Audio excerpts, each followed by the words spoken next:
داخل ہوتا ہے تو بخشے جائے گا۔ ادخلوا الباب سجدا، قرآن پاک کی آیت ہے۔ اس شہر میں، اس دروازے میں داخل ہو جاؤ سجدہ کرتے ہوئے، تمہارے گناہوں کی معافی ہو جائے گی۔ تو اس دروازے کی طرح ہے ہمارے اہل بیت کہ جو شخص اس میں توبہ کرتے ہوئے داخل ہوا تو بخشا گیا۔ تو یہ باب اہل بیت میں اگر کوئی شخص اہل بیت کی محبت سینے میں لیتے ہوئے، ان کا نام لیتے ہوئے اہل بیت کے محبت کے دروازے میں داخل ہو گیا تو وہ بخشا گیا، وہ بخشا گیا۔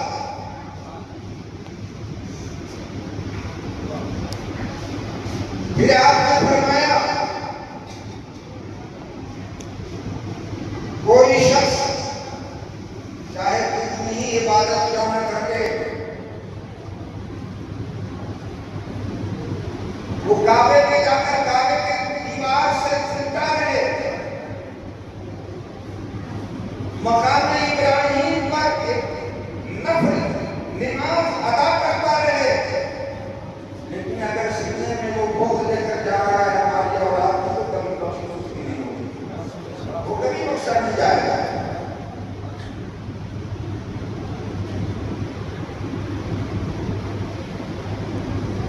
آپ نے فرمایا کہ لوگوں کیا میں تمہارے لیے تمہاری جان سے زیادہ حقدار ہوں یا نہیں؟ لوگوں نے کہا یا رسول اللہ بے شک، انکار کیسے کرتے، اس لیے یہ تو قرآن کی آیت ہے۔ تو آپ نے فرمایا کہ ٹھیک ہے،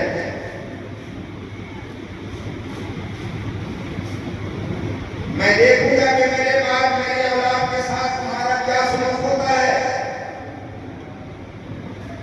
میری اولاد کے ساتھ تمہارا کیا سلوک ہوتا ہے میں دیکھوں گا۔ آپ نے فرمایا قریب ہمارے بعد ہماری اولاد کا خون آیا جائے گا، ان کا قتل کیا جائے گا، ان پر ظلم و ستم کے پہاڑ ڈھائے جائیں گے۔ لوگوں نے پوچھا یا رسول اللہ وہ کون لوگ ہوں گے؟ تو آپ نے فرمایا کہ وہ بنو بھیا لے گا۔ ان تمام احادیث سے ایک بات تو یہ ثابت ہو جاتی ہے کہ رسول پاک صلی اللہ علیہ وسلم کو اپنی اولاد اپنے اہل بیت سے کتنی محبت ہے۔ یہ محبت کی کا تقاضا تھا کہ نماز جو ایسی عبادت عظیم اللہ تبارک و تعالیٰ کے لیے دی جاتی ہے۔ بعضوں کے نزدیک میں یہ بھی باتیں ہیں کہ اگر نماز میں کسی غیر اللہ کا خیال آ جائے تو نماز باطل ہو جاتی ہے، اور اللہ تبارک و تعالیٰ نے خود فرمایا ہے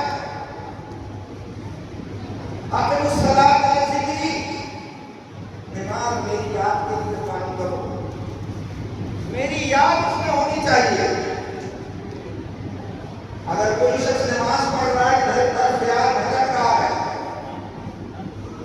اگر اس نے حالت نماز میں ہی اپنے خیال پر کنٹرول کر لیا تو ٹھیک ہے، لیکن اگر پوری نماز ادھر ادھر کے خیالوں میں الجھا رہا اور نماز ختم ہو گئی تو اس کی نماز نہیں ہوگی، نماز اسے دہرانی ہوگی، اس لیے اس نے نماز پڑھی نہیں۔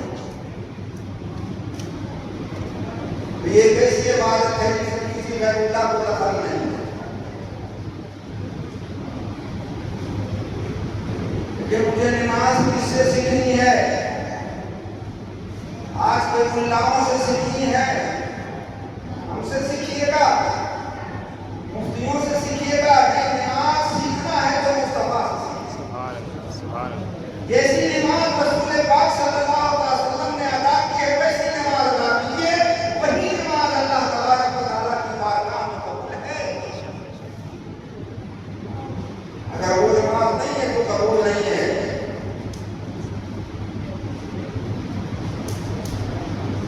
وہ کیسی نماز تھی کہ حالت سجدہ میں امام حسین آپ کے پشت مبارک پر سوار ہوتے ہیں، لیکن آپ ان کی خاطر اپنے سجدے کو طول دے دیتے ہیں۔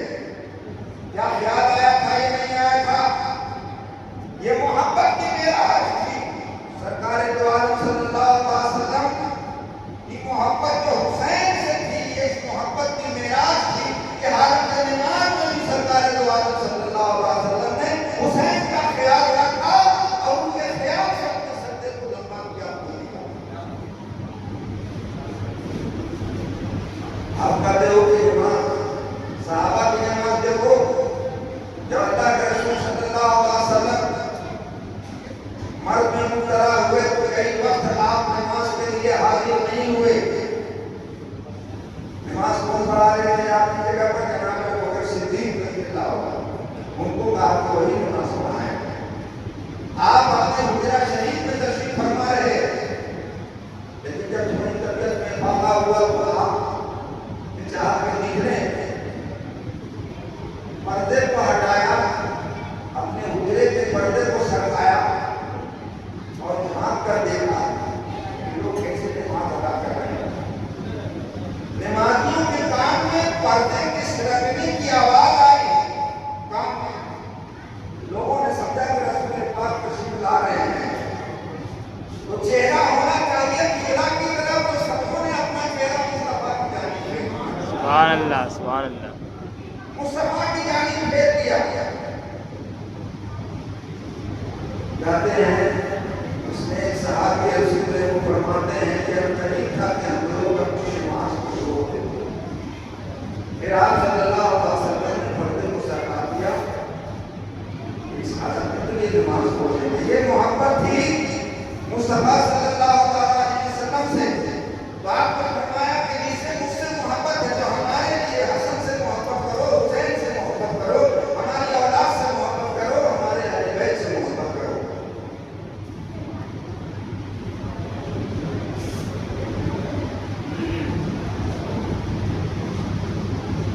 وہ محبت کامیاب نہیں ہوئی. انعام ملو رسول اللہ کا، فرمان پڑھو رسول اللہ کا، اور ظلم کرو ان کی اولاد پر، ظلم کرو اہل بیت پر، ان پر جنہیں سرکار دو عالم صلی اللہ علیہ وسلم کو سب سے زیادہ. میں پھر وہی بات کہنا چاہتا ہوں کہ کیا علی مرتضیٰ کو دیکھ کر رسول پاک صلی اللہ علیہ وسلم نے یہ نہیں فرمایا تھا علی جس سے تمہاری لڑائی اس سے ہماری لڑائی، جس سے تمہاری صلح اس سے ہماری صلح. اس حدیث کو یاد رکھنا چاہیے، بھولنا نہیں چاہیے. جو علی سے لڑے اس سے ہماری لڑائی ہوگی، یہ مصطفیٰ کا فرمان ہے. اور اللہ کے رسول نے فرمایا کہ جس سے ہماری لڑائی اس سے اللہ کی لڑائی، جس سے اللہ کی لڑائی ہوگی وہ کام کرے گا. بس یہی پیغام دینا ہے کہ محبت اہل بیت ایمان کی اصل ہے، ایمان کی جڑ ہے. اسلام کے دو ہی ستون ہیں، ایک محبت رسول ہے، ایک محبت اہل بیت ہے. یہی دو ستون پر اسلام کا قیام ہے. اگر ان دونوں میں سے کوئی ستون کمزور ہو گیا تو کلمہ توحید لا الہ الا اللہ محمد رسول اللہ میں کاٹ جائے گا. اور قیامت کے دن پروردگار عالم کی نگاہ میں وہ شخص مسلمان ہو ہی نہیں سکتا ہے جس نے ان دو پایوں کو کمزور بنا کر رکھا ہے. ان میں سے کوئی ایک بھی کمزور ہوگا تو اسلام آپ کا کمزور ہو جائے گا. یہ دو بنیادیں ہیں، محبت اہل بیت اور محبت رسول. اسی پر اسلام قائم ہے اور ہمیں اور آپ کو اسی پر قائم رہنا چاہیے. اگر ہم اپنے اسلام کو زندہ رکھنا چاہتے ہیں، اپنے ایمان کو تازہ رکھنا چاہتے ہیں، اگر قرآن سے کچھ لینا چاہتے ہیں، کچھ سیکھنا چاہتے ہیں، تو اہل بیت کے کام کو چھوڑنا نہیں ہوگا. اہل بیت کے کام کو چھوڑنا نہیں ہوگا. اس لیے دین کی امامت اور ولایت قرآن پاک سے ثابت ہے اور مسلم ہے. جنہیں بھی کچھ ملا ہے یہی اندر سے ملا ہے، نیک سبزی میں ملا ہے، نیک ٹکڑے میں ملا ہے. 1,24,000 ملیا دنیا میں تشریف لائے، لیکن کن کے وسیلے سے انہیں نبوت ملی ہے؟ قرآن پاک کی تلاوت کیجیے گا تو آپ کو پتہ چل جائے گا کہ انہیں نبوت عطا کی گئی ہے مصطفیٰ کے وسیلے سے عطا کی گئی. اللہ تبارک و تعالیٰ نے تمام انبیاء سے یہی عہد لیا تھا کہ میرا نبی آئے گا تو اس پر ایمان لانا، اس کی مدد کرنا